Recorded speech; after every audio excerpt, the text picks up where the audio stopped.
Salam saudara, hari ini kita kembali bertemu dalam Kompas Iman.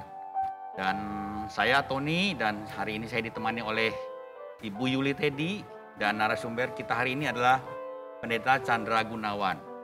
Nah, tema hari ini sangat menarik. Kita akan membahas tentang Yesus dan Melkisedek. Nah, omong-omong Pak, sebenarnya Melkisedek ini sebenarnya dia ini diceritakan fokus itu di kitab mana, Pak? Iya, memang waktu kita mencoba untuk mendiskusikan tentang tokoh Melkisedek, sebagai orang Kristen ada yang kenal, familiar Melkisedek, tapi sebagian barangkali ada juga yang tidak terlalu kenal, lebih tahu Melki yang lain. Iya. Ya, tetapi tokoh ini memang muncul setidaknya kalau kita baca dalam Alkitab itu di 3 teks setidaknya. 2 di dalam Perjanjian Lama, 1 di dalam Perjanjian Baru. Nah, dalam Perjanjian Lama tokoh Melkisedek itu pertama kali muncul itu dalam kitab Kejadian pasal yang ke-14. Nah, itu bercerita tentang Abraham, dia menolong keponakannya Lot yang ditawan oleh raja-raja di daerah kalau sekarang kita menyebutnya itu seputar Laut Mati di situ. Nah, di situ dulu ada beberapa kerajaan yang berkuasa dan Lot waktu itu ditawan oleh mereka dan kemudian Abraham sebagai saya kira keluarga yang baik tahu keponakannya ditawan, dia nggak diam, kemudian dia membebaskan Lot dan mengalahkan raja-raja di seputar wilayah itu, dan kemudian dia bertemu dengan seorang raja juga yang disebut sebagai Melkisedek. Nah, itu adalah pertemuan ataupun itu adalah catatan pertama yang Alkitab catatkan tentang tokoh yang bernama Melkisedek. Nah, catatan kedua itu ada di dalam kitab Mazmur, Pak Tony. Nah, dalam Mazmur 110, nah di situ itu sebenarnya nyanyian dari Raja Daud sebenarnya. Nah, Raja Daud ini dia sudah dapat semacam wahyu dari Tuhan bahwa akan ada seorang raja yang bangkit yang jauh lebih besar daripada dirinya. Dan raja itu akan menjadi seperti Melkisedek. Nah, itu adalah catatan yang kedua.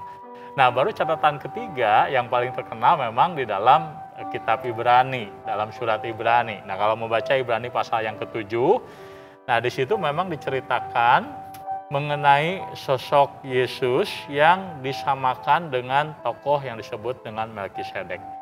Nah, oleh karena kemunculannya yang terbatas, hanya 3 kali, nah maka sebenarnya banyak orang agak kurang memandang bahwa tokoh ini penting dibanding dengan tokoh-tokoh lain yang ada dalam Alkitab karena kemunculannya sedikit.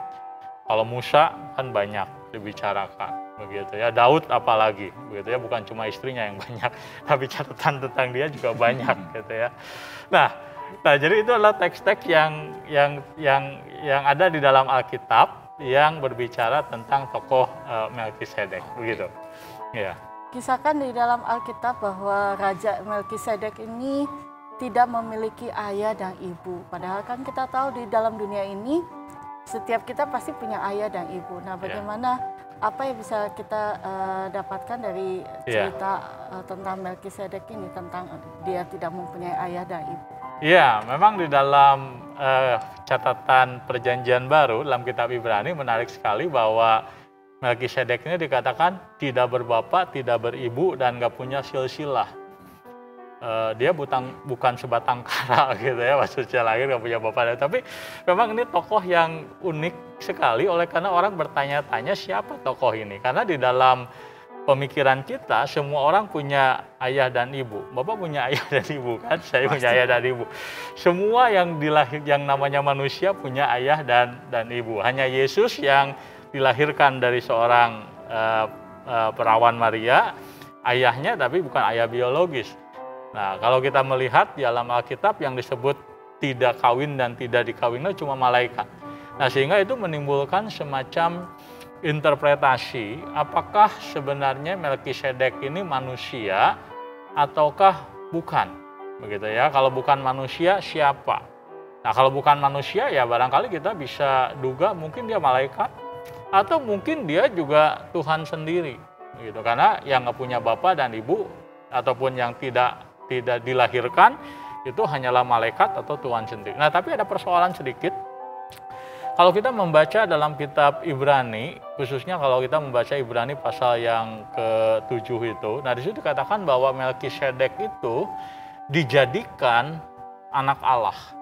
Nah, perkataan dijadikan, nah itu kan seolah-olah menunjukkan bahwa dia itu ciptaan kan, dijadikan. Dia adalah sosok yang diciptakan, dijadikan seperti manusia diciptakan, malaikat dijadikan begitu. Nah, tapi malaikat tidak Yesus tidak mungkin disamakan dengan malaikat karena Yesus jauh lebih tinggi daripada malaikat. Nah, sehingga perkataan ataupun istilah dalam Ibrani pasal yang ketiga itu memang menimbulkan, Ibrani pasal ke-7 itu menimbulkan sedikit multi tafsir. Nah, tapi yang pasti begini. Pertama, memang Alkitab tidak secara eksplisit mengatakan bahwa dia adalah Allah. Alkitab juga tidak secara eksplisit mengatakan bahwa dia adalah malaikat. Tetapi kita bisa mengatakan bahwa Melkisedek ini adalah Kristofani, gitu ya, Kristofani. Nah, Kristofani itu apa? Nah, ini bukan nama anak seseorang ya, begitu ya. Bagus namanya memang Kristofani ya. Barangkali kalau punya anak boleh juga kasih nama itu. Nah, tapi Kristofani itu sebenarnya sebuah istilah yang menggunakan Kristofani, penampakan Kristus dalam Perjanjian Lama. Nah, itu yang pasti. Kenapa? Karena terminologi Melkisedek, gitu ya, Melki itu dari kata malak, Sedek itu artinya dari kata sadik, itu artinya keadilan. Melkisedek itu adalah raja yang adil, raja yang benar. Dan istilah raja yang adil, raja yang benar itu tidak dikenakan kepada manusia, itu kepada Tuhan. Nah, yang kedua, di dalam Alkitab juga dikatakan bahwa Melkisedek ini dia bisa berhak menerima persembahan Abraham. Dia menerima itu. Nah, kita tahu bahwa persembahan itu ditujukan terutama kepada Tuhan. Begitu. Nah, sehingga kalau seorang yang bukan Tuhan berani menerima persembahan yang seharusnya untuk Tuhan, nah itu sesuatu yang akan melanggar sekali natur daripada dirinya sebagai manusia. Nah, jadi kalau Melkisedek dia menerima perpuluhan Abraham, karena waktu Abraham berhasil menaklukkan bangsa-bangsa itu, kemudian Melkisedek datang, lalu kemudian memberkati Abraham, dia memberikan persepuluhan. Nah, persepuluhan itu, persembahan itu ditujukan kepada Tuhan, bukan kepada manusia. Nah, bagaimana Melkisedek kemudian menerima persembahan itu? Nah, itu mengindikasikan bahwa sebenarnya Melkisedek ini walaupun di dalam kitab Kejadian itu digambarkan seperti sosok manusia, tetapi dia ini sebenarnya adalah penampakan diri Kristus di dalam Perjanjian Lama. Nah, kita menyebut penampakan Kristus dalam Perjanjian Lama itu dengan istilah Kristofani, gitu. Nah, jadi itu yang saya kira kita bisa simpulkan, walaupun sekali lagi Alkitab secara eksplisit tidak mengatakan bahwa dia adalah Allah, dia adalah Tuhan. Tapi yang pasti dia bukan malaikat, dia bukan manusia, gitu ya. Nah, kalau dia bukan Tuhan, dia bukan manusia, maka interpretasi yang paling mendekati adalah dia adalah Kristofani, penampakan Kristus di dalam Perjanjian Lama.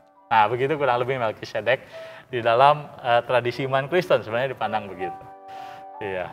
Iya, Pak. Ini ada pertanyaan masuk lagi nih, menarik juga nih. Mungkin Melkisedek sepertinya menjadi tipologis Yesus dalam hal apa Melkisedek dan Yesus memiliki kesamaan? Ya. Karena Pak, di dalam kitab itu kan sering disebutkan menurut peraturan Melkisedek. Iya, betul. Beliau betul. Ini kita harus panggil dia beliau ini, Pak. Iya. Nah, bagaimana itu supaya lebih jelas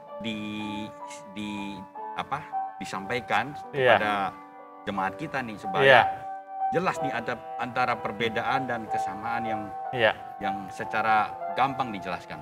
Iya, nah jadi waktu Alkitab itu membicarakan tentang sosok Yesus, nah Yesus itu salah satu yang diberitakan oleh Alkitab, dia adalah Mesias. Nah, Mesias itu di dalam kehidupan masyarakat orang Yahudi itu punya kriteria. Enggak sembarangan orang boleh mengklaim dirinya Mesias, gitu ya. Misalnya Bapak mau mengklaim Mesias, saya Mesias gitu ya. Nah, orang akan menguji itu.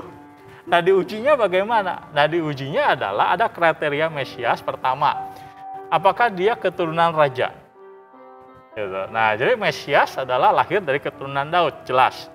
Ya, karena ada nubuat yang mengatakan bahwa dia harus seperti dia dilahirkan dari keturunan Daud. Nah, yang kedua, bahwa Mesias itu juga adalah harus seperti Harun, seorang imam. Nah, sehingga banyak orang di zaman abad pertama Masehi mereka berkata kalau bukan keturunan Harun, nggak mungkin orang itu jadi Mesias. Nah, baru yang ketiga, Mesias juga harus seperti Musa. Kenapa? Karena Musa itu adalah nabi terbesar. Dan Musa juga pernah menubuatkan bahwa nanti akan bangkit orang seperti aku. Nah, maka orang yang mengklaim berkata saya Mesias, nah maka orang di abad pertama itu akan menguji apakah orang tersebut memenuhi kriteria yang dinubuatkan Alkitab tentang Mesias. Nah, bagaimana dengan Yesus? Yesus jelas keturunan Daud, nggak masalah, begitu ya, karena dia memang dilahirkan dari suku suku Yehuda dan dia memang dilahirkan dari keturunan Daud, silsilah itu jelas. Nah, tetapi pertanyaannya apakah dia seorang imam? Nah, maka secara keturunan dia bukan lahir dari keturunan imam. Gitu. Imam itu adalah kelompok Lewi dari suku yang berbeda, dari suku Yehuda. Nah, sehingga untuk orang-orang Yahudi karena dia bukan keturunan imam, maka tidak mungkin dia bisa menjadi Mesias. Nah, maka penulis Ibrani dia mengatakan begini, imam itu bukan hanya keturunan Lewi. Nah, jadi sebelum Lewi ada, telah ada imam sebelum Lewi. Nah, siapa imam yang ada sebelum Lewi ada dalam dunia ini? Itu Melkisedek. Nah, maksudnya kenapa Melkisedek disebut imam? Ya karena dia menerima perpuluhan dari Abraham. Dan di dalam hukum Tuhan, bahwa umat Tuhan memberikan perpuluhan kepada Tuhan dan diterima oleh kaum Lewi, kaum imam. Nah, jadi bagaimana Melkisedek menerima persembahan perpuluhan itu menunjukkan bahwa dia adalah seorang imam. Nah, jadi ada imam yang tidak lahir dari keturunan Harun, bukan kaum Lewi. Dan imam ini adalah imam yang jauh lebih besar daripada Lewi, itu adalah Melkisedek. Nah, Yesus dia menjadi imam, dia disebut imam bukan berdasarkan peraturan Harun, tapi berdasarkan ketetapan kitab suci yang memperlihatkan bahwa Yesus ini adalah Melkisedek sendiri. Begitu. Adalah Harun yang bukan Harun, maksudnya dia adalah imam yang jauh lebih besar dari Harun yang dalam perjanjian lama bahkan Abraham memberikan persembahan. Nah, maka kalau mempertanyakan Yesus dengan atau misalnya orang-orang di zaman abad pertama Masehi mereka tidak percaya bahwa Yesus bukan Mesias oleh karena dia bukan imam, nah maka penulis Ibrani mengatakan coba lihat, bandingkan Yesus dengan Melkisedek. Keduanya adalah tokoh yang paralel. Nah, maka kalau kita membaca dalam Ibrani pasal yang ke-7, nah kemudian dibandingkan antara Yesus dengan Melkisedek. Apa buktinya Yesus itu sudah jadi imam? Nah, maka kemudian penulis Ibrani bilang begini, Yesus itu adalah imam yang maha tinggi sama seperti Melkisedek. Buktinya apa? Buktinya dia membawa persembahan dan persembahan yang dia bawa itu nggak pernah ditolak Tuhan. Persembahannya apa? Dirinya sendiri. Korbannya dirinya sendiri.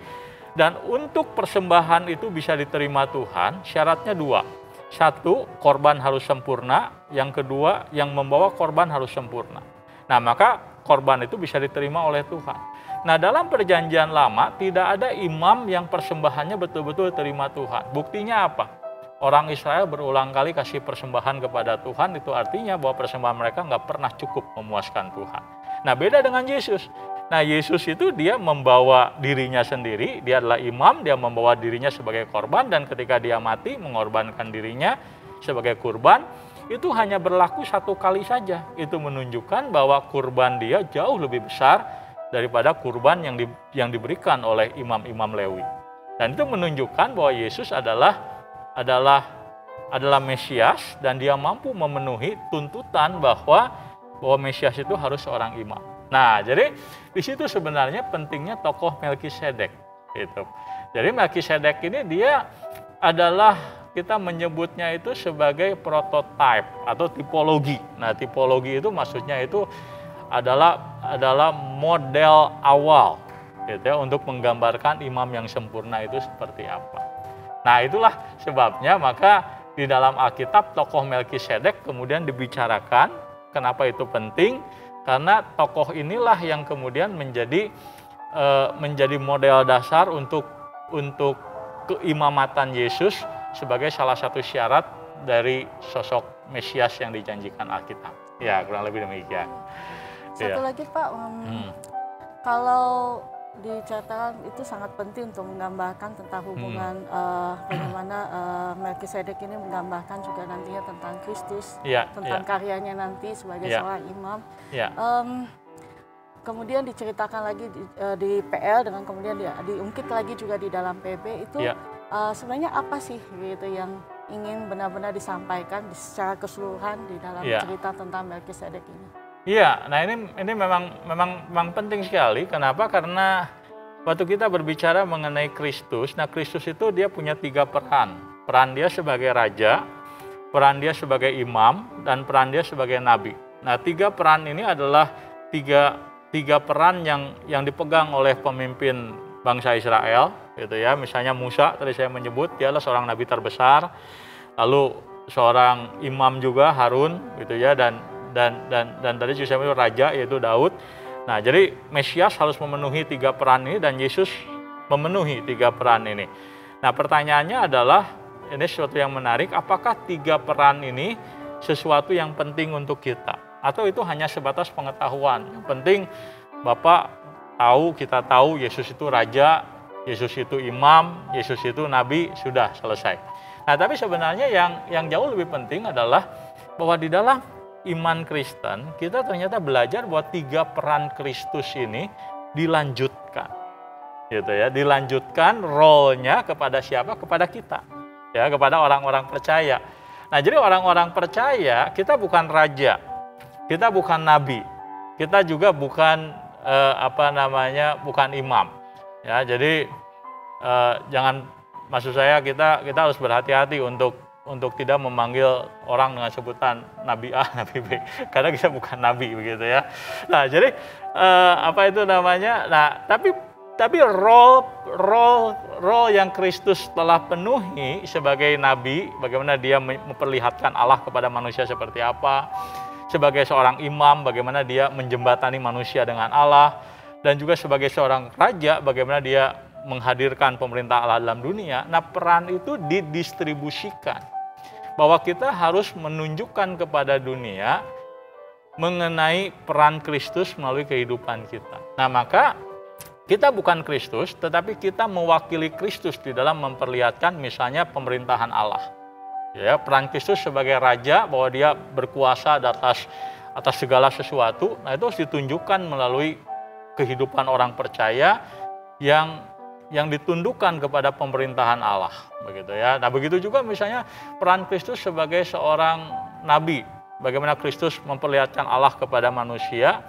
Bagaimana cara Kristus memperlihatkan Allah kepada manusia? Melalui kita, melalui orang-orang percaya. Bagaimana orang-orang percaya dia membiarkan ataupun dia memberi dirinya untuk memberitakan Kristus, misalnya menyaksikan Kristus dalam hidupnya, menyaksikan Allah. Nah, itu adalah cara yang digunakan oleh orang-orang Kristen untuk melanjutkan peran Kristus sebagai seorang nabi. Nah, jadi kembali kepada pertanyaan tadi, apa signifikansi daripada kesaksian Alkitab tentang Kristus sebagai sebagai Mesias yang memenuhi panggilan dia sebagai imam dan raja? Nah, ini mengingatkan kita bahwa orang-orang percaya hadir dalam dunia ini untuk meneguhkan apa yang Kristus sedang kerjakan dalam dunia ini. Begitu. Nah, itu sebenarnya yang signifikan dalam diri dalam jabatan Kristus yang setiap orang Kristen perlu pahami. Ya, kurang lebih demikian Pak Tony dan Ibu Yuli. Ya. Bu Yuli, jelas sekali ya. Iya, betul. Ya. Terima kasih Pak Chandra untuk setiap apa yang sudah dijelaskan.